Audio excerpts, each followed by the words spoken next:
What is over confirmation?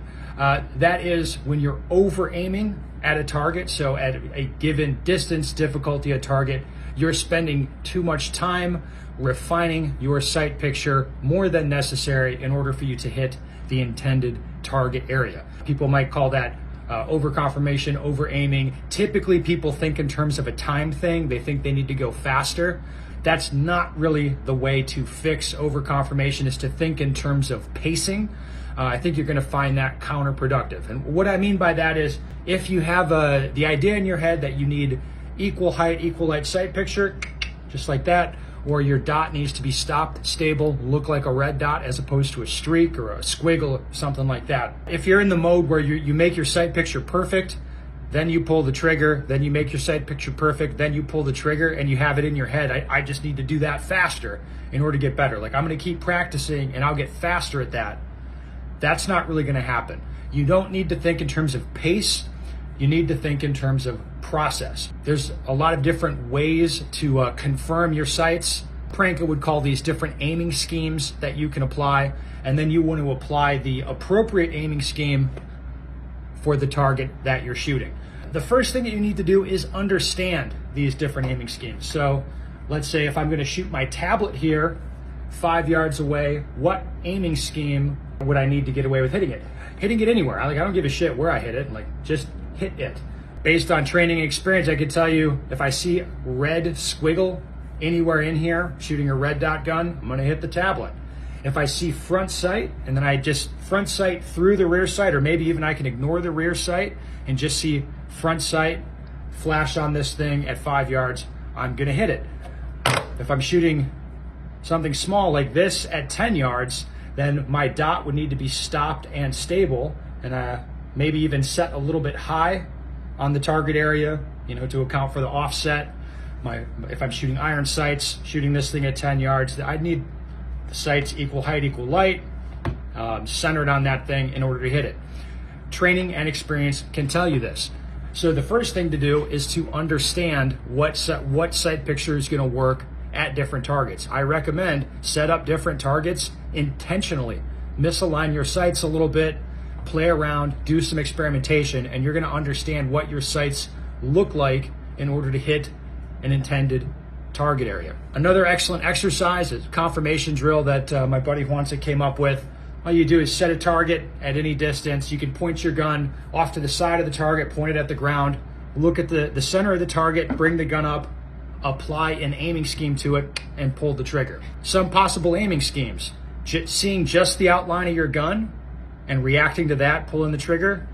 Seeing the flash of color from your front sight or red dot. Okay, if you're shooting iron sights, you see front through the rear, but you don't do anything with the alignment. You just see front through rear anywhere, react to that. Or seeing your sight stop, stable. If it's a red dot, it looks like a red dot, it's centered on the target. If you're shooting iron sights, equal height, equal light, that's sort of perfect sight picture. Just start with your gun aimed off the target, look at a spot, bring the gun up, apply the aiming scheme, pull the trigger, and see what outcome you get. The next thing you need to do is get acclimated to applying that aiming scheme. A good drill for this is distance change up. So I put 2 targets at 5 yards, put a head box target at 15 yards, and practice changing between aiming schemes on those targets. A really important way is going to help you move forward as a shooter. The one caution I have for this is when it comes to dry fire. Now, shooting live, you get feedback off the target. Obviously, you're going to see where your bullets are going. But when you're shooting live, you'll see just like for example, just a flash of red from your dot, pull the trigger, and then the gun goes up and recoil. That's all you see is that little flash of red. It's kind of easy to verify that you're doing that live fire.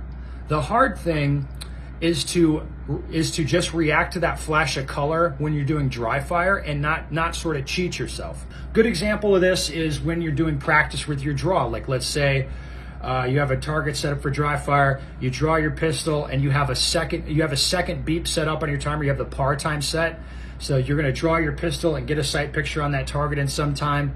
You hear the second beep go off and you're like, yeah, cool, I'm good, I made it.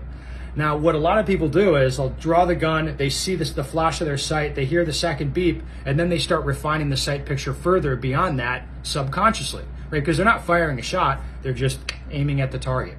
It is easy to build bad habits in dry fire when it comes to conformation. Or another way to put this is you really have to be consciously engaged to make sure that you're applying the aiming scheme you intend to apply dry, or you intend to apply when you're doing dry fire. It's very, very difficult for people to do, and you have to really be on top of it. If you're one of those people who can like pass a qual, or you can shoot the gun slow and accurate, and you're not understanding how to shoot faster, like you're not able to go faster and get good results, understanding conformation is likely a problem for you, and it's something you need to work with. So once again, experiment with different sight pictures, okay, at different target distance and difficulty.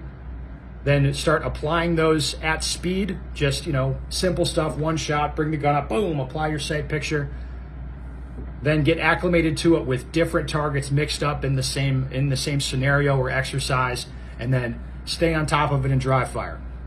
The thing that most people get out of this sort of training, this sort of conformation exercises, is learning to work with just the flash of color off their front sight or their optic for targets that are close and mid-range. When you're shooting like a red dotted handgun at practical distances, most good shooters are going to be just shooting that flash of color out to 12 or 15 yards. That's typically what they're going to do for low risk targets. So it's the in a sense it's the primary way that you're going to aim your handgun. Again, if you're kind of classically trained, that sounds a little bit wonky, but it is how people use those guns if they want to go really fast. Practical shooting training, got drills, live fire drills, some guidance for dry fire, some dry fire drills, lots of different places you can start. It works for people of all different levels. If you want to train seriously with a handgun, especially for competition, this is the one to get.